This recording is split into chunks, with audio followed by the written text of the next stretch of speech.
Nagbabalik ang PTV Balita ngayon.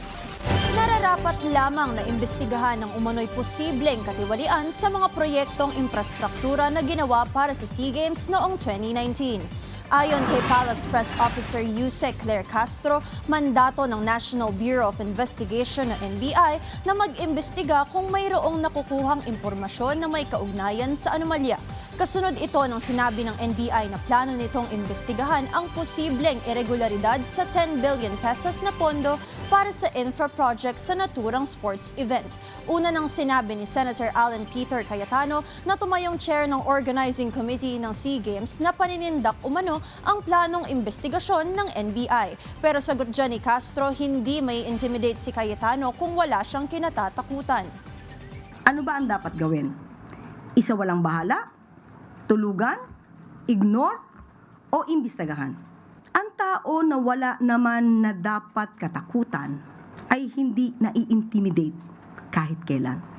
Ang pag-iimbestiga na gagawin dahil meron naman talagang issue noong pang 2019, hindi ito pang-i-intimidate, hindi ito panggigipit sa mga taong wala namang ginawang mali. Samantala, alamin natin ang iba pang balita sa PTV Davao mula kay Jay Lagang. Mayong adlaw, dakpa ng usa ka 29 anyos nga individual nga gilang si alias Joseph. Ato sa bypass operation sa barangay Cuambuga, Tagum City, Davao del Norte natong Hulyo 14 ning tuiga.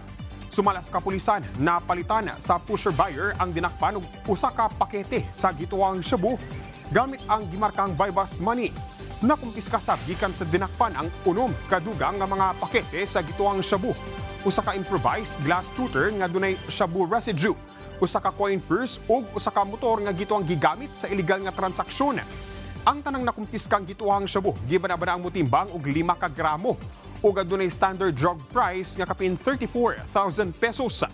Mag-atubang ang dinakpan sa kasong paglapas sa Republic Act No. 9165 kon Comprehensive Dangerous Drugs Act of 2002. Nitunol og hinabang ang National Commission on Muslim Filipinos kon NCMF atol sa ilang gipahigayong joint relief operations sa pakigalayon sa General Consulate sa Malaysia alang sa mga residente nga apektado sa nahitabong sunog sa Barangay Ilang, Davao City. Kapin 150 ka mga pamilya nakabenepisyo sa mong relief operation din lakip sa ilang nadawat ang mga bugas o grocery items. Gipangapod-apod kini sulod sa evacuation area sa tumong nga makahatag kanila og tabang. Sa pangadlaw-adlaw nga panginahanglan, nakadawat sab og kindis ang mga bata nga lakip sab sa naapektuhan sa mong sunog sa tinguha nga makahatag og gamay nga kalipay. Taliwala sa kasamtangang sitwasyon nga nasinati sa mga apektado sa sunog. Gawa sa relief operation, nagpaigayon sa bug inspeksyon ang NCMF ngadto sa lugar kung asa nahitabo ang sunog aron masuta ang sitwasyon ug masabtan ang dugang pa nga panginahanglan sa mga apektadong pamilya tungod sa gibilin nga danyo sa sunog. Ug mo kadto ang mga nagunang balita dinhi sa PTV Davao. Ako si Jay Lagang para sa Bayan. Mayong adlaw. Daghang salamat, Jay Lagang. At yan ang mga balita sa oras na ito. Para sa iba pang updates, i-follow at i-like kami sa aming social media sites sa @PTVPH. Ako si Jana Madrid para sa Bayan.